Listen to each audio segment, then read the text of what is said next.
আসসালামু আলাইকুম। Peacemaker online ক্লাসে সবাইকে স্বাগতম। আমি Sajid, Chittagong medical college final year. আজকে আমরা আলোচনা করব যকৃতের কাজ নিয়ে। এর আগে 6টা ভিডিওতে আমরা পরিপাকতন্ত্রের অনেকগুলো টপিক আলোচনা করা শেষ হয়েছে। আজকে আমাদের 7ম ভিডিও। আর আর আর আর একটা দুইটা ভিডিও করলেই মোটামুটি এই চ্যাপ্টারটা শেষ হয়ে যাবে। ওকে, তাহলে তোমরা একটু মনোযোগ দিয়ে ক্লাসটা করো, আর কোনো সমস্যা থাকলে কমেন্ট করে জানিও। ওকে,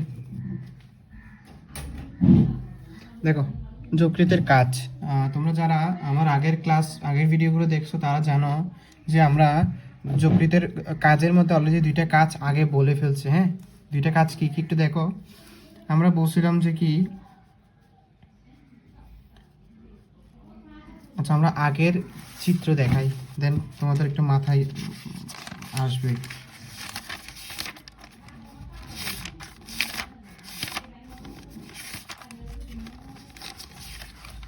দেখো আমরা কি বলছিলাম যে এটা এটা হচ্ছে ধরো ইলিয়াম। হ্যাঁ, ইলিয়ামে অসংখ্য কি থাকে, ভিলাই থাকে। ভিলাইয়ের ভেতর অসংখ্য কি থাকে, কোষিক জালিকা থাকে। ভিলাই কর্তৃক শোষিত হয়ে হেপাটিক পোর্টাল শিরার মাধ্যমে মানে এই সবগুলো খাবার, glucose, fructose, galactose, amino acid, fatty acid, glycerol, এই সবগুলো খাবার কোথায় চলে আসে, যকৃতে। কার মাধ্যমে আসে, হেপাটিক পোর্টাল শিরার মাধ্যমে। কার কাছ থেকে আসে, ইলিয়াম থেকে আসে। ওকে, এটুকু তো সবাই বুঝছো। দেন যকৃত থেকে হেপাটিক শিরার মাধ্যমে নিম্ন মহাশিরা হয়ে কোথায় যায়, হৃৎপিণ্ডে। হৃৎপিণ্ড থেকে সারা বডিতে যায়। এই হচ্ছে মোটামুটি যকৃতের একটা বেসিক ফাংশন। এখন দেখো এই যে গ্লুকোজগুলো এদিক থেকে আসতেছে, হ্যাঁ মাথায় রাখবা, যকৃতের কাজ হচ্ছে বডিতে গ্লুকোজ বাড়লে কমাবে, কমলে বাড়াবে। মানে কি, এই গ্লুকোজটা যদি যকৃৎ এখানে গ্লুকোজ হিসাবে জমা রাখে, তাহলে বডিতে গ্লুকোজের পরিমাণ একটা মানে নিয়ন্ত্রণে থাকবে। হ্যাঁ, যদি গ্লুকোজ হিসেবে জমা রাখতে চাই। হ্যাঁ, এখন সমস্যা যেটা হয়, যকৃৎ কখনো গ্লুকোজ জমা রাখতে পারে না। সো যকৃতের একটা মেইন ফাংশন হচ্ছে গ্লুকোজকে সে কখনো গ্লুকোজ হিসেবে জমা রাখে না, সে জমা রাখে গ্লাইকোজেন হিসেবে। এবং সেই গ্লাইকোজেন হিসেবে জমা রাখার মাধ্যমে বডিতে কি করে, গ্লুকোজ লেভেলটা কমায় রাখে।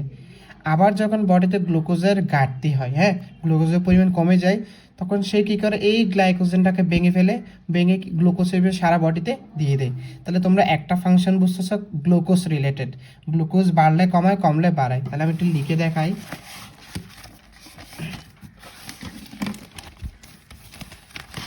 দেখো, তাহলে যকৃতের একটা মেইন ফাংশন হচ্ছে, দেখো যে গ্লুকোজটা ইলিয়াম থেকে, ধরো এই গ্লুকোজটা এখন কোথায় আছে, ইলিয়ামে আছে। হ্যাঁ, ইলিয়াম থেকে হেপাটিক পোর্টাল শিরার মাধ্যমে এটা এখন কোথায় আসবে, যকৃতে আসতেছে। হেপাটিক পোর্টাল শিরার মাধ্যমে কোথায় আসতেছে, যকৃতে। তাহলে এটা হচ্ছে হেপাটিক পোর্টাল শিরা। তাহলে গ্লুকোজটা হেপাটিক পোর্টাল শিরার মাধ্যমে যকৃতে আসতেছে, কি হিসেবে আসে বা কি হিসেবে জমা থাকে, গ্লাইকোজেন। কি হিসেবে জমা থাকে, গ্লাইকোজেন। তাহলে আলটিমেটলি বডিতে, সারা বডিতে গ্লুকোজের পরিমাণ বাড়লো না কমলো, অবশ্যই কমলো। তাহলে বডিতে মানে হচ্ছে, এটা যদি বডির একটা রক্তবাহিকা তৈরি, এখানে গ্লুকোজের পরিমাণ আলটিমেটলি এখন কি হলো, কমলো। তাহলে এই গ্লুকোজ যে কমলো, কে সাহায্য করছে, যকৃৎ।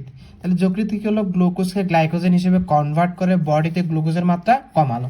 এবং এই ক্ষেত্রে যকৃৎকে আরেকজন হরমোন সাহায্য করা, হরমোনটার নাম হচ্ছে ইনসুলিন। অগ্নাশয়ের আইলেটস অফ ল্যাঙ্গারহ্যান্স থেকে আসে কে, ইনসুলিন। সে এই প্রসেসে সাহায্য করে। তাই যকৃতের একটা কাজ হচ্ছে কি, গ্লুকোজ থেকে গ্লাইকোজেন তৈরি। এই প্রক্রিয়াকে বলা হয় গ্লাইকোজেনেসিস। তাহলে যকৃতের নাম্বার 1 কাজ গ্লাইকোজেনেসিস। গ্লাইকোজেনেসিস।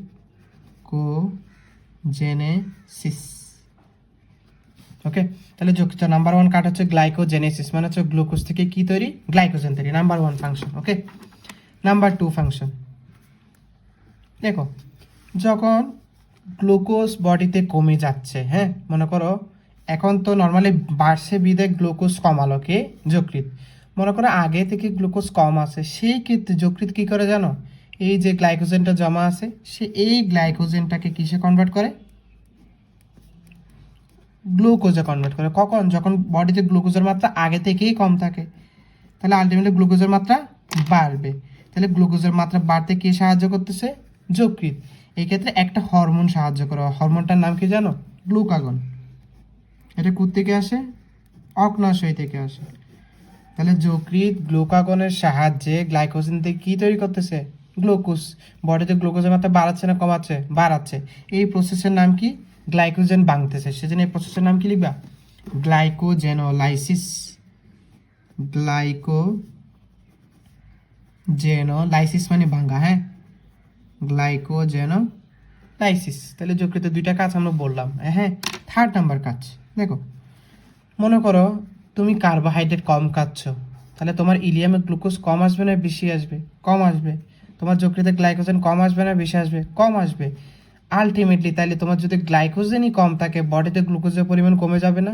অবশ্যই কমবে, যেহেতু গ্লাইকোজেন থেকেই তো কী তৈরি হয়? গ্লুকোজ তৈরি হয়। এখন ধরো যদি কোনো কারণে গ্লাইকোজেনের পরিমাণই কম থাকে বা কার্বোহাইড্রেটের পরিমাণই কম থাকে, সেই ক্ষেত্রে যখন গ্লুকোজের চাহিদা মেটাতে হয়, তাহলে অপশন কি? গ্লাইকোজেন তো কমই, সে তো আর গ্লুকোজ তৈরি করতে পারতেছে না পর্যাপ্ত। সেই ক্ষেত্রে কি করে জানো? এই যে নন কার্বোহাইড্রেট আছে, কি কি বলো তো? ফ্যাটি অ্যাসিড আছে, এগুলো হচ্ছে নন কার্বোহাইড্রেট, মানে হচ্ছে প্রোটিন আর লিপিড। গ্লিসারল আছে, আরটা কি আছে? অ্যামাইনো অ্যাসিড আছে। এই নন কার্বোহাইড্রেটগুলো কি কি তৈরি করে? গ্লুকোজ তৈরি করে। তাহলে নন কার্বোহাইড্রেট বলতে মেইনলি হচ্ছে গ্লিসারলটা কি তৈরি করে? গ্লুকোজ তৈরি করে। যখন কার অভাব থাকে? গ্লাইকোজেনের অভাব থাকে। তাহলে নন কার্বোহাইড্রেট গ্লিসারল থেকে গ্লুকোজ তৈরি অথবা অ্যামাইনো অ্যাসিড থেকে গ্লুকোজ তৈরি, হ্যাঁ, নন কার্বোহাইড্রেট থেকে কি তৈরি করতেছো? গ্লুকোজ তৈরি করতেছো। তাহলে নন কার্বোহাইড্রেট থেকে গ্লুকোজ তৈরি এই প্রক্রিয়াকে বলা হয় গ্লুকোনিওজেনেসিস। গ্লুকোনিওজেনেসিস কোত্থেকে তৈরি করলাম? ধরো গ্লিসারল থেকে তৈরি করলাম, অ্যামাইনো অ্যাসিড থেকে তৈরি করলাম, বা নন কার্বোহাইড্রেট থেকে। তাহলে নন কার্বোহাইড্রেট থেকে গ্লুকোজ তৈরির প্রক্রিয়াকে বলা হয় গ্লুকোনিওজেনেসিস। তাহলে যকৃতে তিনটা কাজ আমাদের শেষ। 4 নম্বর কাজ ডিএমিনেশন। কি লিখলাম? ডিএমিনেশন বা ডিঅ্যামাইনেশন মানে কি? ডিঅ্যামাইনেশন মানে দেখো, অ্যামাইনো অ্যাসিড, তুমি যদি অ্যামাইনো অ্যাসিডের ফর্মুলাটা দেখো, অ্যামাইনো অ্যাসিড কি জানো? একটা জৈব অ্যাসিড যেখানে একটা হাইড্রোজেন মূলক, একটা জৈব অ্যাসিড যেখানে একটা হাইড্রোজেন মূলক কি দ্বারা অপসারিত হয়? NH2 মূলক দ্বারা। ধরো এটা একটা কি অ্যাসিড? Amino acid. জৈব অ্যাসিড এর একটা হাইড্রোজেন কি দ্বারা সরলো? NH2 দ্বারা। এই অ্যামাইনো অ্যাসিডের যদি তুমি অ্যামিনো গ্রুপকে বাদ দাও, হ্যাঁ, কি বললাম? অ্যামাইনো অ্যাসিডের যদি অ্যামিনো গ্রুপকে তুমি অপসারণ করো, এই প্রক্রিয়াকে বলা হয় ডিঅ্যামাইনেশন। অপসারণের প্রক্রিয়াকে বলা হয় ডিঅ্যামাইনেশন। তাহলে অ্যামিনো অ্যাসিডের অ্যামাইনো গ্রুপকে অপসারণের প্রক্রিয়ার নাম কি? ডিঅ্যামাইনেশন। ডিঅ্যামাইনেশনের মাধ্যমে কি হয়? বডি থেকে এই অ্যামিনো অ্যাসিডকে কি করা যায়? অপসারিত করা যায়, মানে বাদ দেওয়া যায়। হ্যাঁ, তাহলে এটা হচ্ছে কার কাজ? যকৃতের কাজ। যকৃতে এই ডিঅ্যামিনেশনে সাহায্য করে। এই ডিঅ্যামিনেশনের মাধ্যমে অতিরিক্ত অ্যামিনো অ্যাসিড বডি থেকে বের করা যায়। 5 নাম্বার ফাংশন। 5 নাম্বার ফাংশন, এটা অনেকটা গ্লুকোনিওজেনেসিসে বলা হয়েছে, তা আবার বলে ফ্যাট বিপাক। ফ্যাট বিপাক, ওকে। ফ্যাট বিপাকে কি হয় দেখো, একটা ফ্যাট বা লিপিড যকৃতের সাহায্যে কিসে কনভার্ট হয়? ফ্যাটি অ্যাসিড এবং গ্লিসারলে। আমি মনে করো তোমার বডিতে অতিরিক্ত ফ্যাট আছে, হ্যাঁ, এক্সট্রা ফ্যাট দরকার নেই অতটুকু। তখন যকৃৎ কি করে জানো? ওই ফ্যাটকে আগে ভাঙে কিসে কনভার্ট করে? ফ্যাটি অ্যাসিড এবং গ্লিসারল। পরবর্তীতে ওই গ্লিসারল থেকে কি তৈরিতে সাহায্য করে? গ্লুকোজ তৈরিতে সাহায্য করে। তাহলে আলটিমেটলি তোমার বডিতে অতিরিক্ত ফ্যাটটা কমে গেল। তাহলে এটা ফ্যাট বিপাকে কে সাহায্য করতেছে? যকৃৎ। এটা কয় নাম্বার ফাংশন? 5 নাম্বার। আমি কি বললাম? Glycogenesis, glycogenolysis, gluconeogenesis, deamination, and the last one fat বিপাক। আমি ছবি তুলে দিয়ে দেবো, তোমরা মানে এখন লিখতে না পারলেও সমস্যা নেই, আমি ফুল পেজে ছবি তুলে দিয়ে দেবো, সমস্যা নেই। তাহলে 5টা কাজ গেল। এবার আসি 6 নম্বর কাজ। লোহিত রক্তকণিকা আরবিসি তৈরি। অনেকের মনে কোয়েশ্চেন, আরবিসি তো তৈরি হয় অস্থিমজ্জা থেকে না, বাট মাথায় রাখবা একটা বাচ্চার, শিশুর আরবিসি তৈরি হয় কোত্থেকে? যকৃৎ থেকে। আর একজন অ্যাডাল্টের মানে প্রাপ্তবয়স্ক মানে তাদের আরবিসি তৈরি হয় থেকে অস্থিমজ্জা থেকে। তাহলে এটা আজীবন মাথায় রাখবো যে আরবিসি তৈরিতে কে সাহায্য করে? বাচ্চাদের ক্ষেত্রে যকৃৎ। তাহলে 6 নম্বর ফাংশন গেল। 7 নং ফাংশন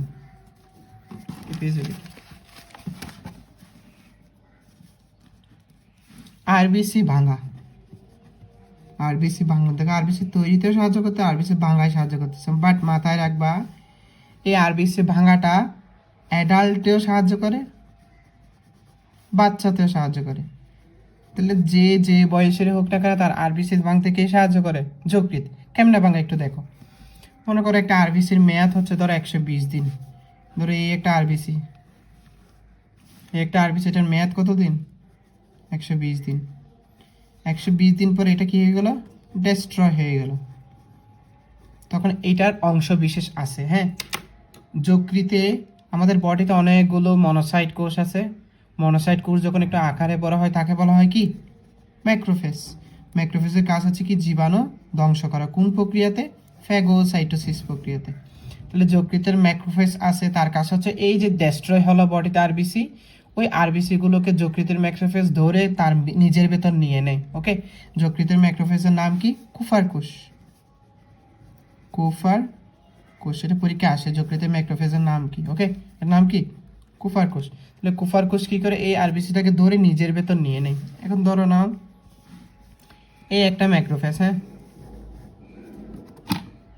এই ছোট্ট আরবিসিটাকে সে কি করলো? নিজের ভেতর নিয়ে নিল, যেহেতু অংশ বিশেষ এখন ছোট হয়ে গেল। ধরো হ্যাঁ, এই আরবিসি আর এই বড়টা হচ্ছে কি?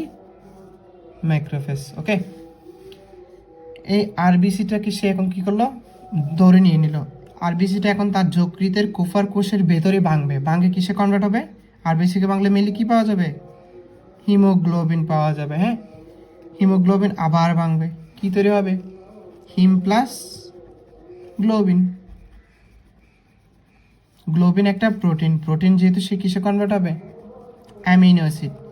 এই অ্যামিনো অ্যাসিড এখন বডিতে থাকবে। হ্যাঁ, আর যে হিমটা আছে এটাকে ভাঙলে দুইটা জিনিস পাবা। একটা হচ্ছে আয়রন পাবা, একটা হচ্ছে নন আয়রন পাবা। ওকে, একটা আয়রন পাবা, একটা হচ্ছে কি? নন আয়রন। হ্যাঁ,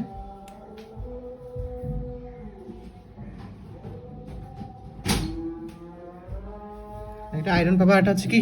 নন আয়রন। হ্যাঁ, আয়রনটা বডিতে রয়ে যায়, আর যে নন আয়রনটা আছে ওটা কিসে কনভার্ট হয়? বিলিভার্ডিনে। বিলিভার্ডিনের কালার কি? সবুজ।